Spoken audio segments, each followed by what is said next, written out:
Saudara, sekitar 200 warga yang mengungsi akibat banjir bandang dan longsor Kabupaten Humbang, Hasundutan, Sumatera Utara membutuhkan bantuan pakaian, khususnya anak-anak dan pelajar. Sekitar 80 orang mengungsi di kantor Camat Bakti Raja. Sementara yang lainnya mengungsi di rumah kerabat mereka di tempat yang lebih aman. Di posko pengungsian telah disiapkan dapur umum dan makanan yang memadai. Pemkab Humbahas selalu berkoordinasi dengan pemerintah provinsi dan pusat untuk kebutuhan para warga terdampak. Saya tadi tanya kepada masyarakat pengungsi di sini, mereka menyampaikan beberapa hal, masalah pakaian, khususnya anak-anak, pakaian istri, pensil sama buku. Kalau kita untuk makan beberapa hari ini sangat bagus dan memadai. Tim penyelamat dari Basarnas Special Group terkendala jarak pandang saat menyelam di perairan Danau Toba untuk mencari korban hilang akibat bencana banjir bandang dan longsor di Kabupaten Humbang, Hasundutan, Sumatera Utara. Air yang keruh membuat jarak pandang penyelam hanya 30 cm di kedalaman 6 sampai 7 meter.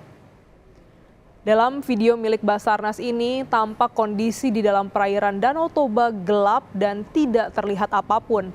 4 orang penyelam dari Basarnas Special Group menyelam di perairan Danau Toba. Namun penyelaman ini tetap belum membuahkan hasil karena penyelam memiliki kendala di jarak pandang.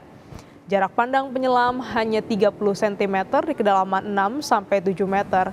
Kondisi air keruh dan gelap dikarenakan air Danau Toba bercampur dengan air lumpur dari material longsor. Sektor yang pertama kita melakukan pencarian di permukaan air dan kedalaman air dengan kita terjunkan tim penyelam di tepian Danau Toba dan kita dibantu dengan alat AKOAI. Dari hasil penyelaman tadi kita analisa bahwa untuk kedalaman air tadi ada 7 meter dan air sangat keruh di tepian Danau Toba sehingga menyulitkan untuk visibility penyelam itu sendiri. Lebih lengkap kita sapa jurnalis Kompas TV Armando Sinaga yang telah bersiap di Humbahas pasca tanah longsor dan juga banjir bandang yang terjadi. Armando, bagaimana proses pencarian korban hilang hingga saat ini, berapa lagi yang masih dicari? Baik, selamat pagi Glenis dan saudara. Sampai hari ini yaitu pencarian hari kelima, ada masih 10 orang warga ataupun korban yang belum ditemukan yang masih dalam proses pencarian oleh tim SAR gabungan. Dan dari sebelumnya berjumlah 12 orang dan perlu saya sampaikan ada 2 orang yang ditemukan meninggal dunia, tapi hal tersebut telah langsung dievakuasi dan diserahkan kepada pihak keluarga dan juga telah dimakamkan. Untuk proses pencarian di hari kelima ini masih menggunakan rencana operasi seperti hari keempat sebelumnya, namun cuaca yang kurang mendukung saat ini tempat saya berdiri ini cuaca kurang mendukung yang membuat salah satu alasan ataupun kendala bagi tim penyelam untuk melakukan penyelaman di Danau Toba dan juga tim SAR melakukan pencarian. Glenis. Ya, jadi pencarian ini dilakukan di darat dan juga di perairan, tepatnya di Danau Toba. Lantas, apakah juga ada penambahan alat berat ataupun tim mengingat ini sudah memasuki hari kelima pasca terjadinya banjir bandang? Baik, kalau penambahan alat yaitu alat berat sampai saat ini jumlahnya di lokasi ini berjumlah 15 alat berat yaitu ekskavator dan juga alat pemecah batu yang jumlah tersebut masih memadai untuk proses evakuasi ini dan akan ditambah apabila ada kebutuhan lainnya ataupun kebutuhan mendesak lainnya. Dan serta kalau untuk personil saat ini ada sekitar 535 personil tim SAR gabungan dari lintas organisasi, lintas instansi yang ikut serta melakukan pencarian ataupun ikut serta dalam proses evakuasi di lokasi ini. Dan juga personil tambahan, ada personil tambahan yaitu 3 orang penyelam dari Direktorat Polisi Air dan Udara dari Polda Sumatera Utara. Glenis. Ya, ada penambahan tim untuk penyelaman di perairan Danau Toba.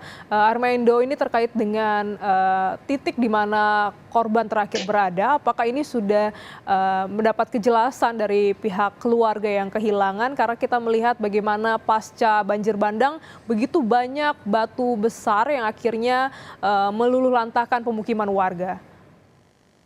Baik, beberapa hari ini pihak dari keluarga selalu meminta agar dilakukan penyisiran ataupun dilakukan evakuasi batu-batuan yang diduga ataupun yang dicurigai adanya sanak saudara mereka yang menjadi korban yaitu tertimpa batu. Namun setelah dilakukan persetujuan permintaan dari keluarga ini, kemudian dilakukan pencarian tapi masih belum ditemukan. Dan sampai saat ini belum ada tanda-tanda ataupun belum ada tanda-tanda untuk penemuan dari para korban yang masih hilang tersebut. Namun pencarian masih terus dilakukan dengan dimaksimalkan alat berat dan juga alat-alat canggih lainnya dengan teknologi canggih lainnya seperti yaitu ada pesawat nirawak ataupun drone yang memiliki pembaca thermal dan juga ada teknologi untuk membaca atau mendeteksi di dalam air atau eagle eye. Glenis.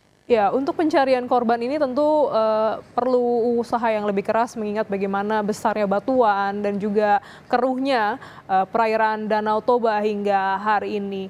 Bagaimana juga dengan pihak keluarga, apakah turut membantu untuk pencarian hingga saat ini? Baik, kalau untuk keluarga itu masih tetap dilibatkan ataupun warga sekitar tetap dilibatkan. Namun harapannya keluarga ataupun warga sekitar tersebut jangan mengganggu proses pencarian, tapi apabila ada permintaan masyarakat, ada titik-titik yang dicurigai, itu akan dipenuhi oleh dari tim SAR gabungan, akan diperlihatkan langsung proses pencarian tersebut. Dan memang bebatuan yang besar ini menjadi kendala dari tim SAR gabungan untuk melakukan proses pencarian dan juga proses evakuasi, karena juga masih dibingungkan batu-batu besar ini belum diketahui untuk akan dibawa kemana ataupun dibuang kemana. Bebatuan besar ini masih berada di sekitaran lokasi terjadinya bencana ini. Glenis. Ya, ini terkait dengan batu yang begitu besar dan banyak ya, yang akhirnya meluluhlantakkan permukiman warga. Sebenarnya dari mana batu-batu ini berasal? Karena kalau kita perhatikan desa yang terdampak dari banjir bandang ini berdekatan langsung dengan perairan Danau Toba, Armando. Baik, betul yang seperti disampaikan, desa ini ataupun pemukiman masyarakat di desa ini berdekatan langsung ataupun berada di pinggir Danau Toba langsung, yaitu di Kecamatan Bakti Raja ini. Perlu diketahui bahwa batu-bebatuan tersebut berasal dari perbukitan yang ada di belakang ataupun di sekitar rumah dari pemukiman warga ini, dan juga bebatuan tersebut ataupun longsor tersebut disebabkan adanya penebangan liar seperti yang sebelumnya disebutkan oleh Bupati Umbas, Dosmar Banjarnegara. Ada penebangan liar di atas perbukitan yang dilakukan oleh masyarakat, namun pohon-pohon itu ataupun batang-batang pohon itu dijual kepada salah satu perusahaan. Hingga inilah yang menyebabkan terjadinya bencana banjir bandang ini dan longsor ini, yang membuat hilang masih sampai saat ini ada 10 orang yang masih dalam pencarian. Glenis. Oke, sebenarnya kalau dalam catatan kami juga, wilayah ini sempat dikunjungi oleh Presiden Joko Widodo pada Februari 2022, di mana agendanya saat itu adalah penanaman pohon. Namun 2 tahun berselang justru terjadi banjir bandang. Apa tanggapan dari pemerintah daerah setempat? Baik, perlu saya sampaikan bahwa lokasi kedatangan Presiden Joko Widodo kemarin memang betul di Desa Simangulape, tapi bukan di daerah yang terdampak ini. Ada sekitar 500